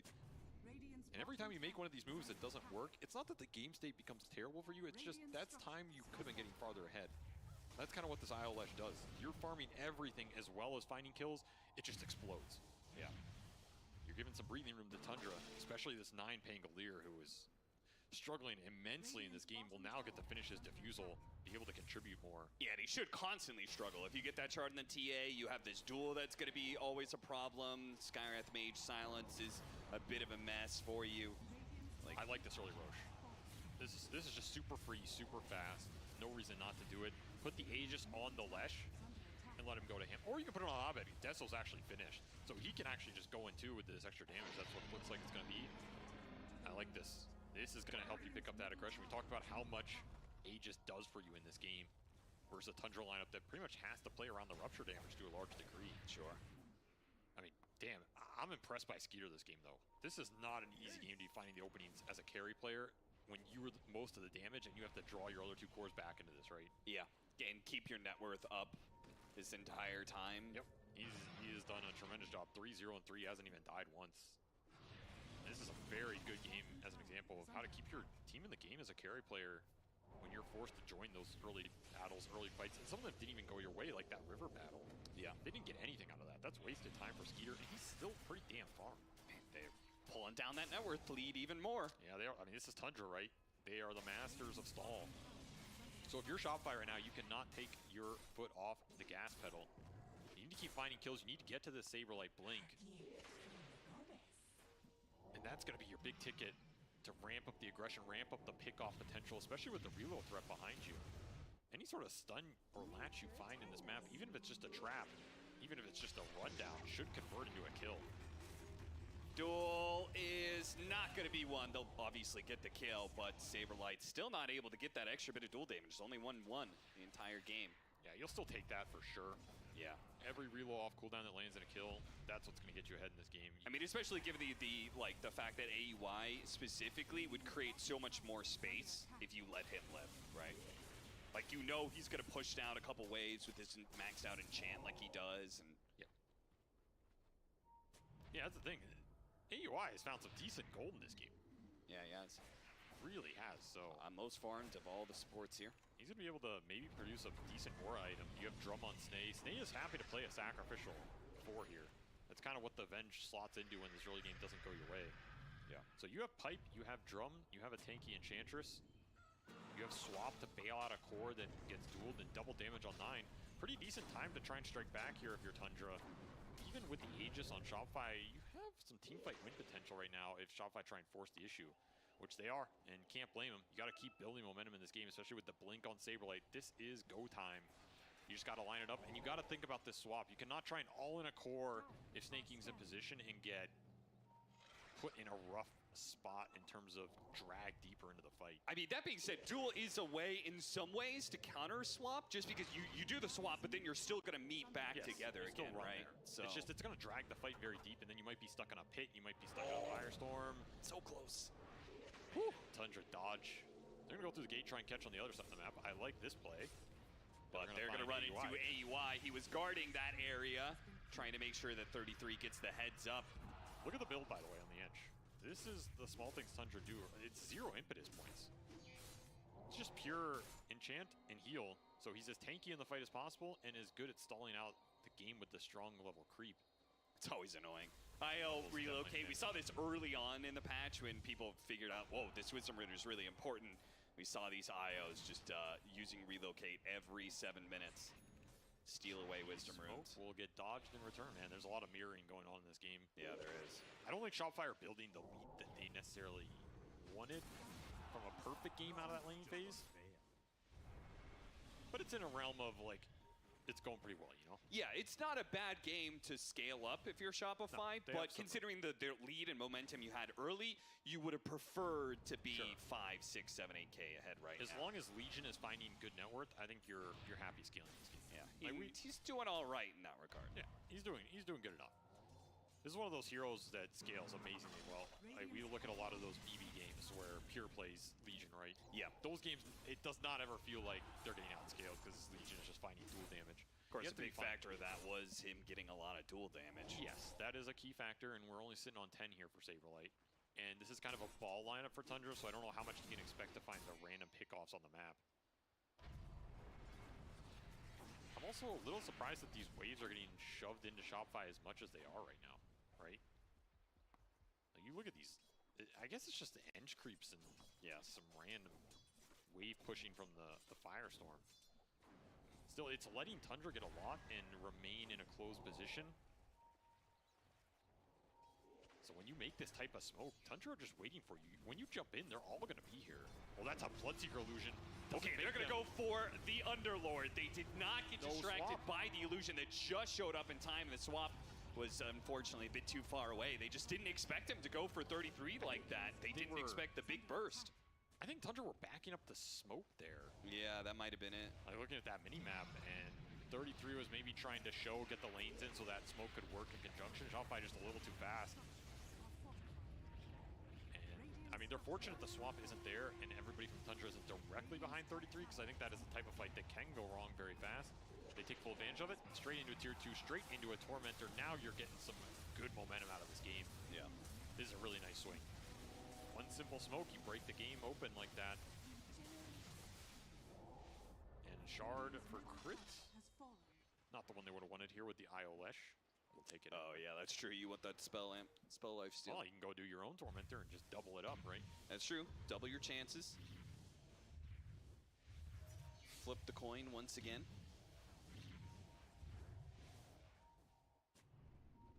Quick smoke from Tundra, trying to find something in return here. This is just a hard smoke to land. Like, it's a 5-man smoke. It went from Tundra successfully dodging Shopify to now it feels like Shopify's just kind of like settled into like, okay, we're in a good place in this game. We don't need to force things. And now they're dodging Tundra. This is how Shopify prefer to play. Unless they have one of those super early high ground lineups like the Lycan SF type stuff. Yeah, they're fine cruising to their late game items. They always believe they're going to win the scale. Artur's sitting on a little low mana here. It's maybe the only thing they don't have right now. But do Tundra want to bite the bait? Mage Slayer for 9, trying to gain any sort of little fight advantage they can right now. It's an interesting item choice. Combine that with the pipe and some of the tank ability here, you might just be able to wear through the Leshrac mana. So I don't know if that's your only problem right now on Tundra. The physical burst is there. So that pipe that was causing you problems earlier when the Skywrath and the Lesh were the majority of your damage is not the case anymore with the Legion and TA have picked up the slack. Yeah, I shudder to think what Skeeter's going to look like if he and the Templar Assassin get into a fight, you know? Exactly. He's not winning that. No. So they're going to have to find a good opening where they can build off of that thirst momentum and kill everybody else dodging away from Abed as much as possible. You gotta draw the fight out, right? Abuse the swap, abuse the pit, get some disarms from the Pangolier. And if you're Shopify, you want that dual latch to count. You want to take a big core down in that burst interval. Or at least put Tundra in a position where maybe it's Skeeter who's low and then they can't turn. I'm pretty happy with that outcome as well. Halberd on 33, also very important item in this game. If you can get the disarm on a Legion, on a TA when Abed blinks in, might just save your core off that initial jump. This is probably the most pivotal item for Tundra in these upcoming fights. Does he land this Halberd in time? Is he the one getting dueled and he doesn't get Halberd or pipe off? That's also problematic for Tundra if they can't bail him out with a swap, which it's still level 1 swap, by the way. So yeah, that is a big problem. You really do need that higher level of swap, both for the rupture damage and to be able to get that duel further onto your side. We saw Shiva's finished for Artur. He has found a lot of net worth in the last 10 minutes here off that single smoke gank and a double Tormentor, tier 2. Maybe a second one leading into this next Roshan. Yeah, they've built a lot off of those Tormentor shards and then I guess better map control. 8,000 net worth lead now. Where did that come from? The double Tormentor, the smoke kill, and the tier 2. But where did it come from, Avery? Well, God. He had a drop package. Dire's top tower has fallen. Now there's a mechanic we could introduce to Dota. Like the you know, a crate comes down on the Dota map and you gotta go to it and unlock it. Yeah. There's a couple items in there. Maybe with some stickers on it. Maybe we could sell those stickers. You can put them on it. Valve is perk their ears up. Now you got an idea to sell stickers, huh? And Tundra kind of missed their time to get that fight with the Halberd and the Mage Slayer reveal, and now Shopify got to their next set of items. I mean, So if you get you're missing some window BKB, here. I feel like BKB is a better option for the Legion Commander, just because I want to see like a clean jump that you can't really mess with in any way. He's thinking about the Sanj. Ooh, that Lincoln's. Yeah, catching Skeeter. Even if he can stop the duel, the swap goes out. Maybe they can still chase after him, though. Pops a Manta, gets rid of the slow from the TA trap, but this is still Tundra in an awkward position. Yeah, you don't Even if they save their Bloodseeker, without the Bloodseeker, they can't win the fight. So they will back away, only losing their 5 position or 4 position. Well, I guess 5 position in this game. Yeah, it's definitely their 5. Yeah. There's no 4 position dream for Snake King. That's about as good as it's going to get for Tundra. You get a Lincoln's reveal pop on the duel. That's going to be the first ones for Sableye. Now you know, and you get your Bloodseeker out. That's just the type of fight that's never going to be bad for Shopify. If you start on the Bloodseeker, there's no way you're turning that. There's a window here for Tundra to maybe make something happen. But they don't have Rupture, man. I mean, what are you doing without Rupture here? Well, I think Tundra's asking themselves the same question, but this long silence on the Pango is killing him, and that split earth was even better. Artur killing Tundra. That one shot, not quite enough to finish up Skeeter. 33 slowed down quite a bit. They're going to keep chasing after him all the way underneath the tier 3s, perhaps? No, they back away. No need to dive like that against Avenge specifically. You don't want to be diving and then get swapped even deeper. Just want to play around your Lesh and TA here. Yep. Don't want to get overzealous into a pit, into the swaps, the Enchantress heals. Like right now, you have a significant damage advantage.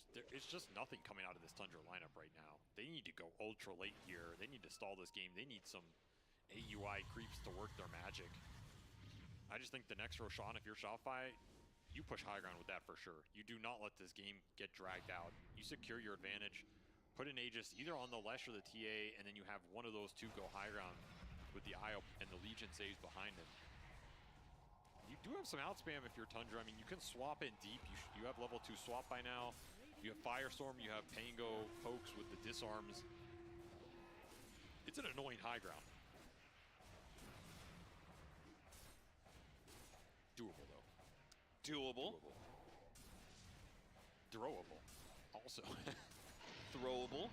Yeah, Very Shopify throwable. have done that before. Don't forget the cheese. Good. You've got an IO. That's always important. Silver Edge for Abed is also a nice little pickup here. You can break that Underlord, break the Bloodseeker here. Probably the big one, right? That's going to make it so Skeeter can't even run away in some of those situations. He just loses all his MS. Yeah. And yeah, there's some shenanigans happening here. I don't really know what. I don't know why I expected that creep to kill the bounty rune there. My brain did. He somehow got pulled through. What is... I mean, I'm sure this was some creep pull off an Enchantress creep. Yeah, it was off of the top lane.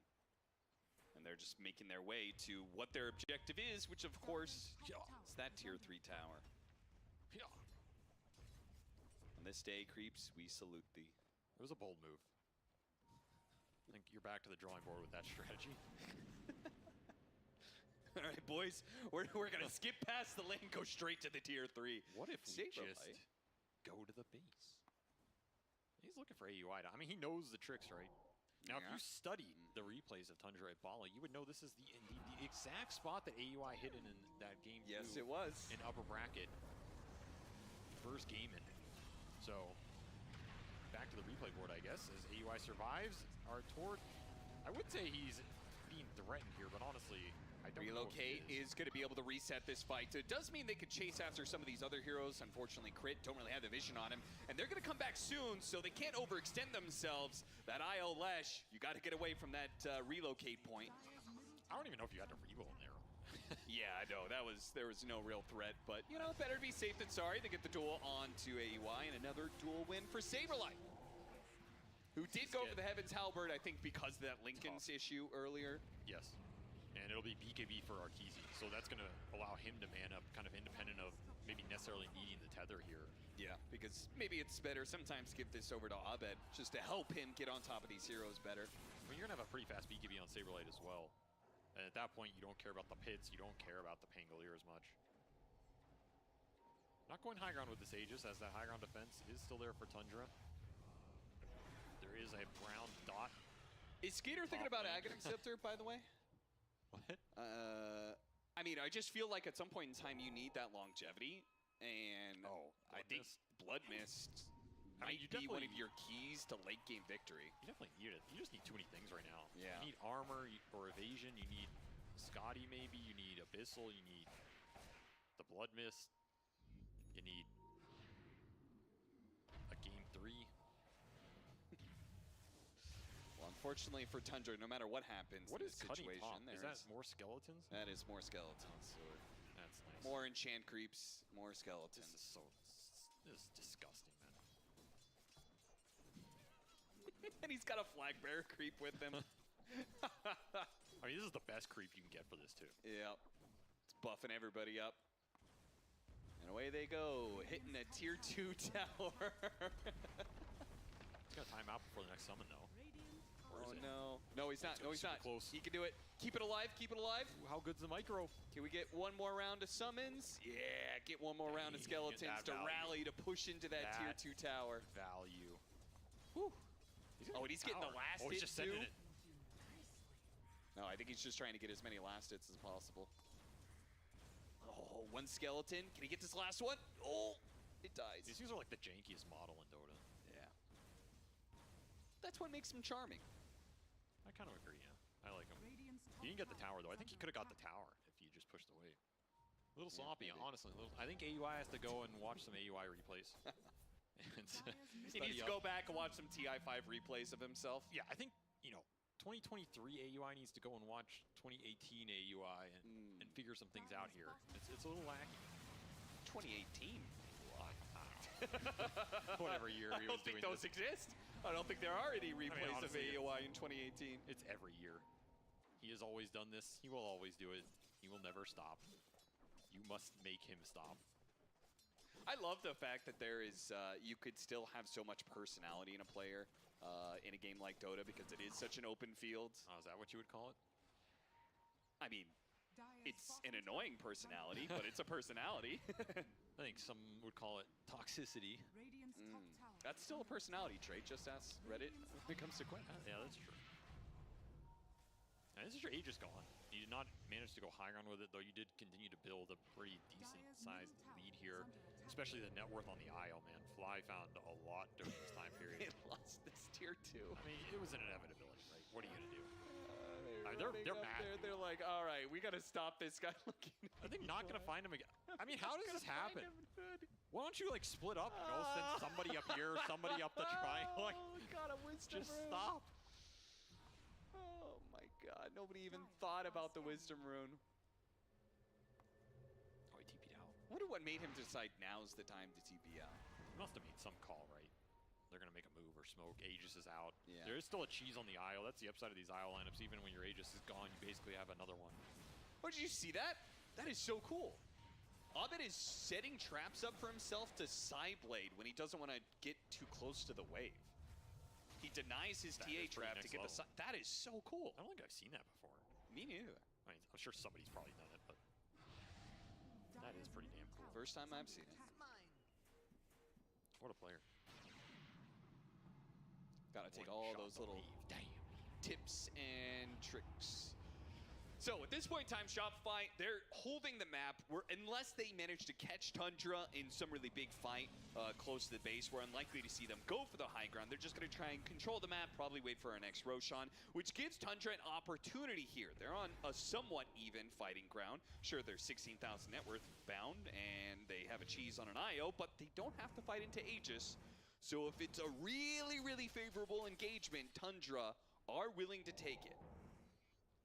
They're going to play around their vision to see if Shopify will oblige in an engagement like that. Failing that, they've always got the enchant creeps to push out lands. It's just AUI didn't go damage on the edge. Like, he's not scaling off this network. I mean, you have a Hurricane Pike, I guess. He went to early Solar Crest.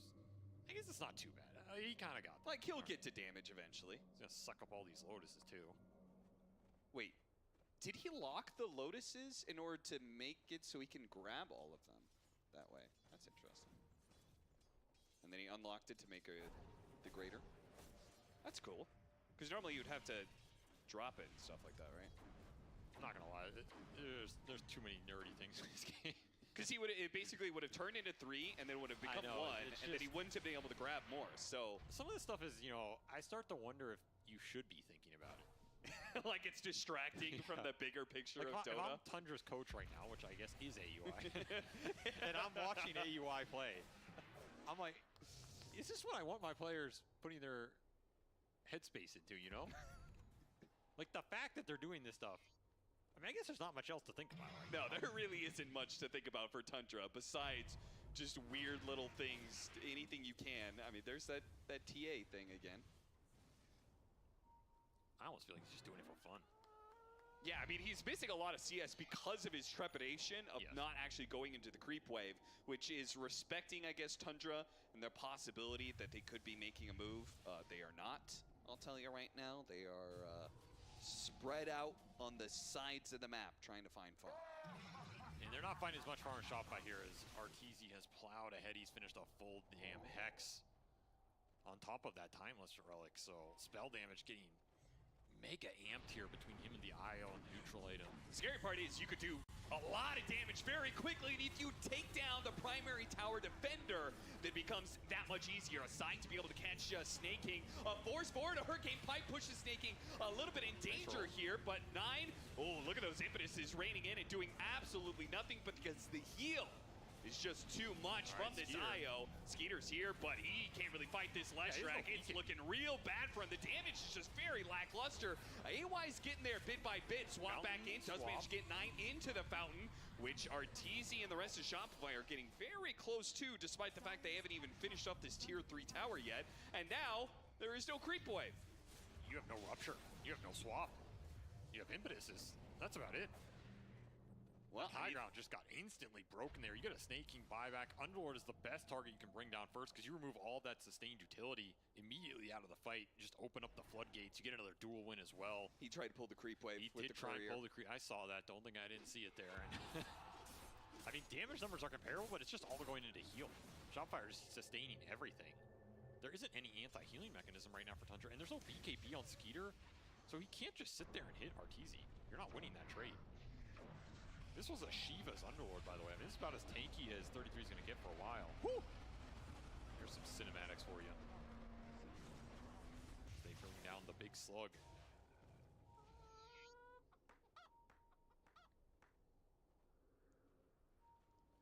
Quick smoke, going to try and find something. It's getting desperate. Definitely not out of this game. You got to start finding a core killer if you want to contest the next Roshan for sure. And again, you have to put Skeeter in a position where he's getting powered up so that he can actually go in and man-fight some of these cores, which has been the problem for a lot of this game. Tundra are not going to find a pickoff here. Shopify have been very, very conservative when it comes to how they play the map because they don't want to give Tundra that opportunity of a free pick. And they have buybacks on Radiant side Roche. Yeah, that's true. Yeah. Even if you get this slash once, you're going to have to get him twice. Arteezy posing a threat here. AUI will send a message. Good poke. Rainbow-colored impetuses running at Arteezy. I'm surprised 9 got to that. It is some extra damage and slow. Yeah, it makes himself a lot tankier if he blinks in, hits a good shield crash. They're going to send the Harpy in. Might be able to get some information off these illusions. Underlord coming in through the side, trying to check something out, but they immediately find an opportunity to get on top of AUI 2000. Arteezy charging forward with that Bloodstone. Pops BKB, Splitter goes out, and they do manage to get the swap back, getting Skeeter out of danger, but this is definitely a lost fight. It's just a question of how many heroes are going to get caught in this one. It looks like it's going to be 9 up, 33. He's going to die as well. Skeeter's the only one who can get out alive on the side of Tundra. Shopify win the fight and will take Roshan. And we see what 33's paying here. It's the supports. He's basically saying if we can't kill the supports, guys, we're never going to win the fight because there is no option to man-fight Arteezy and Abed on the front line. I think he's absolutely correct. I just don't know how you get there. Your lineup is not really designed to kill the backline first unless you were just steamrolling this game. The early laning phase from Shopify has paid dividends here as they control the map, control the kill tempo, shut down Tundra to 7 kills, and now push this lead to almost 30,000 gold. Now, this is going to be a weird bit of dyssynergy. Looks like Aghanim Scepter is going to be consumed by Arteezy, so got to be careful of how he uses that. Breaks the Lincolns with the Heaven's Halberd, gets the duel, allowing the relocate to come in, and they've got the chain stuns thanks to the Scythe to follow it up. So very clean. Very good pickup, and that is very likely going to prompt Tundra into a buyback once they have the Underlord back into play. Though I guess it depends on what kind of lane shenanigans Tundra can pull off. Pulling lane shenanigans. I mean, there is some creep push on top here. It's just a wave will eventually come in for sure. There he goes. The Alpha Wolf leading the charge, but of course Shopify had the wave pushed in mid, and they could take those lanes of barracks and then turn it into top. That is a whole perhaps. TP. 33 trying to make himself a target, perhaps. They're going to blink backwards, but Arteezy moves forward. Okay, and they immediately pull the IO out of a bad position. That means he's going to die. Arteezy is going to be brought in deep next to the tier 4 towers. Might be able to finish off 33 though, but he's being kited around. This is quite bad. Meanwhile, Saberlight and Crit are trying to deal with Skeeter right now. Wants to be able to pick off these supports. Pops Semantic gets that kill right before the duel can come in, but the duel is going to be lost. The blade mail is too much to handle with Abed doing so much, and this is going to be the first life of Arteezy as he freely gifts it away to AUI 2000. After all, there are no more buybacks on the side of Tundra, so this fight has already been won. And I think Arteezy knows the game is over. Indeed it is. Tundra will call it for this game 2. Shopify will right the ship a little bit here, looking a lot better, a change of pace in both their draft and ideas. Yeah, some flexibility as well. Yeah. Ended up working really well on the lanes, and then they just power into a really nice IO Lesh game. I think the safe lane Lesh is a little slower because you have to get the levels elsewhere, whereas the mid Lesh has a lot more solo XP. Yep. They get it done though. They find some good relocation kills off of some duels that was helping create some map pressure to help counteract what Tundra wanted to do with the lane shove. That was a big problem in game 1. There are a lot of little things that work better for them this game around. They also have more damage to play through Abed, who had a much better early game, and just, I mean, him and Arturo were out to the races on top of that net worth chart. So much EHP to try and fight through here. I didn't really like this counter IO Lesh idea. I think it's interesting to try here for Tundra. I don't know if they're too sad about the game. They gave IO Lesh and they tried some answers to it. Yeah. In terms of like the swap. I just think they ended up in a weird position where you last pick Underlord into IO Lesh, and that is a double-edged sword. Because while Underlord can build pipe, he can give you some zone control, Underlord typically thrives by abusing Atrophy Aura against the physical carries. And IO Lesh do not give a damn about that. And the second they are stronger than you, they can run in. You get this BKB on Lesh especially. He doesn't care about anything your Underlord is doing in this game. It's hard for 33 to drag the team fights back, right? Yeah. Like, what are you stalling for in these engagements? Similarly, I do have the question, like, Shopify, how good are they going to be feeling off a win off of ILS Shrek, which is a combo they've run quite a lot. Yeah, IO Lesh has been very dominant this tournament so far. Yes. The Lesh without the IO has not been dominant. So that's something you have to think about as you go into these later matches. What do you believe in, and how are you going to use it? Let's head to the stage. We've got Tsunami up there with RTZ. Thank you very much. I'm standing by with RTZ of Shopify Rebellion, which you yourself said it, and I was thinking it's been a while since I've had an opportunity to do this on a stage. How's it feeling to be back here since, I guess, Lima? Well, it would have been nice to be in like a playoff setting and then doing this, but you know, we'll take it. It's a group stage win at the end of the day, but yeah, it's been a while since I've been here doing an interview. But you've been a stage player in general. I imagine this kind of environment makes you feel at home. Absolutely. It hasn't been like a long time since I've been able to play a lot of games on stage, you know, but you know, we're working towards it. Still working. زي ما شفنا اعزائنا المشاهدين معنا ارتيزي من فريق شوبيفاي ريبليون. كنا نتكلم عن انه هو قبل شوي كان يقول لنا لي فتره طويله مما كنت على مسرح واقدر اسوي مقابله واني العب جيم اصلا على المسرح. يقول هذا الشيء اللي انا متعود عليه وهذا الشيء اللي انا دائما اني افضله، وبالعكس احنا الفتره هذه ممكن ما لعبنا لانات كثيره لكن نحاول ان نكثر من الشيء هذا، وقريبا ان شاء الله بنقدر اننا ننافس كل الابطال العالميين. So now that I have a chance to pick your brain a little bit, I'm wondering 7.33 drops, a lot changes. For you specifically, BKB changed a lot. I'm curious how you feel about BKB and the current state of the patch. I thought the most annoying change, it was not the BKB, it was like how they changed how magic resistance is calculated, like the effect of a pipe or something, or like how over the game when you get more int, you get more magic resist, and then that scales in such a like, I just feel it's not very balanced, so I didn't think the BKB was also necessary to be nerfed at the same time. I think like, there are a lot of things that need more fine-tuning. I think there has been a lot of progress towards that, but I still think magic resistance in general is just like in a weird spot right now. زي ما شفنا اعزائنا المشاهدين سالنا ارتيزي سؤال عن ايتم البي كي بي بعد التغير الاخير اللي صار فيه في الباتش، هل هو مع او ضد التغير هذا؟ بكل بساطه كان يقول انه اساسا الماجيك ريزيست بعد ما تغير طريقه حسابه الشيء هذا انا ما عاد صرت افضله، وزياده على كذا صار بعد النرف حق البي كي بي فشيئين صار لهم نرف يعتمدون على الماجيك ريزيست، الشيء هذا ضر مره في البالانس حق اللعبه، والشيء هذا ما هو شيء يفضله ابدا. And how about all the other objectives? Lotus, Wisdom, Tormentor. You a fan or not so much? You know, when the patch came out, I thought the gates were really stupid. I will say that my mind has changed. I think the gates are like, they've added a unique part and they changed the game. Like, and that's probably at first why I didn't like the change, because that's usually how it works. You know, they introduce such a big concept and it takes a lot of time to get used to it. So I thought the gates were annoying at first. But I still, I really hate this Tormentor thing. I find it so, weird, that it exists. I don't know. I still can't figure out, if it's ever worth it to kill it or not. What a carry player thing to say, that you don't know if it's worth killing the Tormentor. I mean, I feel like the only time I really want to do it is if I'm TA or something, and it's only for 250 gold. It's like, that's the only reason. زي ما تشوفون اعزائي المشاهدين سالنا ارتيزي سؤال بسيط انه بعد ما شفنا الاوبجكتيفز الجديده اللي دخلت اللعبه مع الباتش الاخير زي الويزدم، اللوتس وايضا التورمنتر، هل الشيء هذا يعني هو مع او ضد التغير هذا ايضا؟ لكن كان جوابه انه اول شيء الجيت في البدايه ما كان ابدا مع التغير هذا لانه غير طريقه اللعبه وهو ما صارت هي دوتا اللي هو يعرفها، لكن بنفس الوقت مع الوقت بدا يحب الشيء هذا، لكن التورمنتر بالذات جدا يكرهه وهو ما يدري اذا انا لازم اني اقتل التورمنتر ولا اني اخليه لانه ما يستاهل اصلا. Last question. Sure, it's just group stage right now, but if we get the opportunity to bring you back here, any team that you want to face in the playoffs especially? I think Bet Boom is it's a fun match because we used to be on the team together, me and Igor, obviously, and the rest of us. So I find it always exciting to play against him. So yeah, I would probably say Bet Boom or Liquid.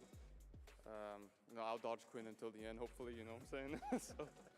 زي ما تشوفون ايضا سالنا ارتيزي اخر سؤال معنا في المقابله نتكلم عن مين الفرق اللي ممكن انك حابب انك تنافسهم في الجروب ستيج، كان يتكلم عن بي تيم انه ما يفضل ابدا انه او يفضل جدا انه يواجههم صراحه، خصوصا انهم الان ما خسروا ولا مباراه، لكن بنفس الوقت ايضا انه يحب انه يلعب ضد التيميت السابق حقه، انه بيقدر انه ينافسه دائما، هو متى ما نافسه تكون المباريات جدا جدا ممتعه، لكن بنفس الوقت في تيم يحاول انه يتجنبه قد ما يقدر، وزي ما سمعتوا انتم مين اسم اللاعب. It was a 1-1 split, but thank you so much for joining me for an interview. Always a pleasure to see you on stage. Thanks for having me. يعطيكم العافيه اعزائي المشاهدين، جاء الوقت الان اننا نروح على طول للاستديو نتكلم اكثر عن وش صار في المباراه. See you back at the studio.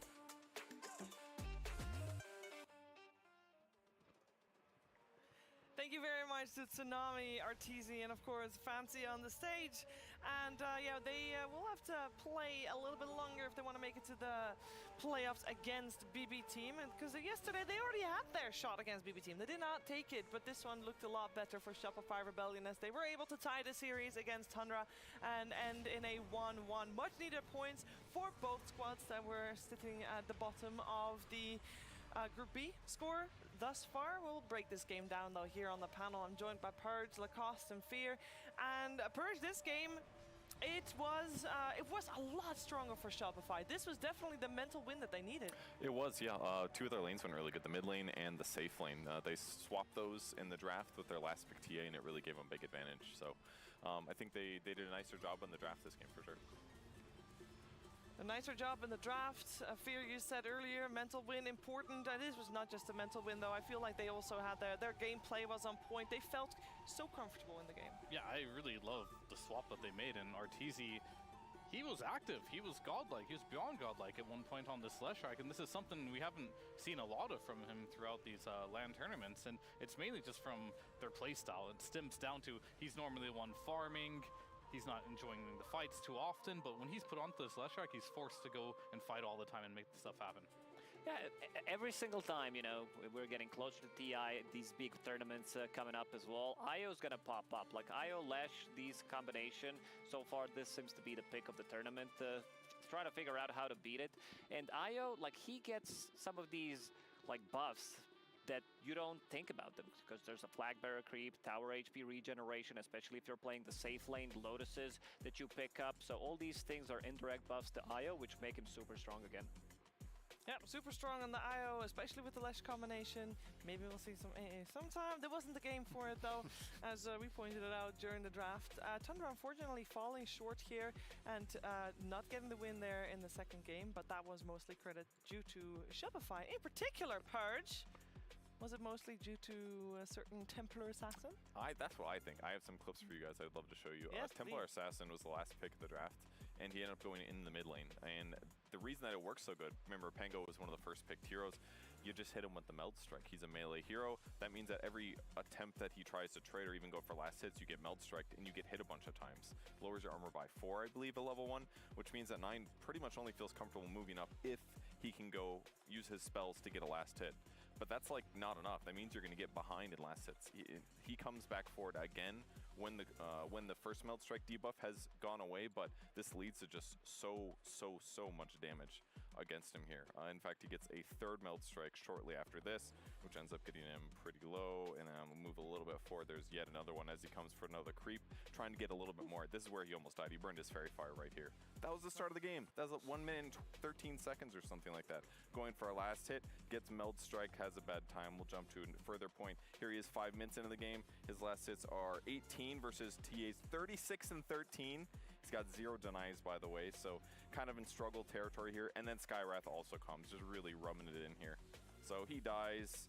Then once again, a little pressure comes. Nine's like, hey, he left the lane, I can get last hits. And then he loses almost all of his HP here. Almost all of it. He survives, but like his bottle's empty. It's a really bad time. Snake King comes ahead, gotta get rid of these traps, help the team out. This is his vision here. He's like, oh no, TA's running me. Nah, it's actually just 4 heroes. They kill him, and then they take the mid-tier 1 tower immediately afterwards, which means no more space for Pangolier, and he's like, oh, I'll just swash this lane really quick and everything's gonna be fine. And then TA comes, and the supports come, and he dies. That's not the last death he's got. This 10 minutes, 50 seconds in. Look at this pressure. What can he do? He didn't get to play the game. He's so far behind. Did not get to play the game. We said at the start of the series, we highlighted Abed as the tempo setter for the game. That's the type of Abed we're talking about at that point, right? Pretty much, and they also because of the switcheroo that they did, safe lane Leshrac, Templar Assassin on the mid lane. Templar Assassin gets level priority. I think that we don't see too often. From time to time you'll see someone pick up a mid TA because of the matchup, but I think the way they swapped it, it benefited both of these lanes, so it made a lot of sense. Made a lot of sense. We also chose for our STC play analysis a fight that it did not go so well for Tundra in particular, even though at that point of the game, I don't know, they should have done a little bit more of it. It was about 16 minutes into the game when this happened. Well, this was the one play that Tundra had things going for them, actually, and this is where RTZ goes in. He feels like he's strong. He has the eye with him. He has the Bloodstone available. What they don't have with him, though, is a Legion Commander farming in the bottom lane here. So Tundra did have the instinctive capability here to find this play, and this is the one of 2 deaths that they did find on RTZ, kind of showing off the power of the Underlord here, having that global presence against the IO, kind of using it against them. At this point, you thought maybe Tundra had a shot here. It looked pretty good for them, but unfortunately, in the end, they re-rallied here on Rebellion, and they were able to get the win. They probably would need to find a couple more of those type of fights in order to... Quite a few more, yeah. Quite a few more. Oh, well, that's what happens when the early game doesn't go too well, and Shopify Rebellion is able to build upon their lead. And I think for our Quidja MVP, Lacoste, it's no surprise.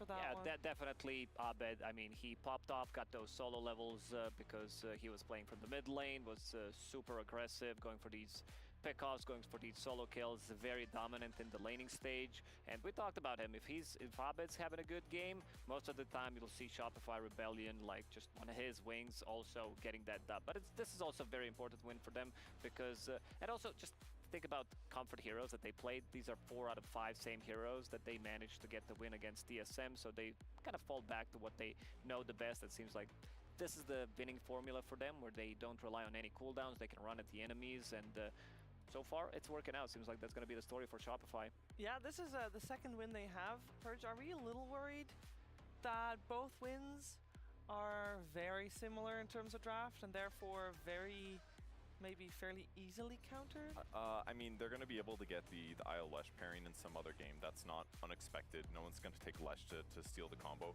But are they going to get Skywrath Mage afterwards? Probably not, because that combo really does help things out a lot. I mean, even just ganking to the lane where the Lesh is and amplifying his damage by like 30% for a couple seconds is really impactful.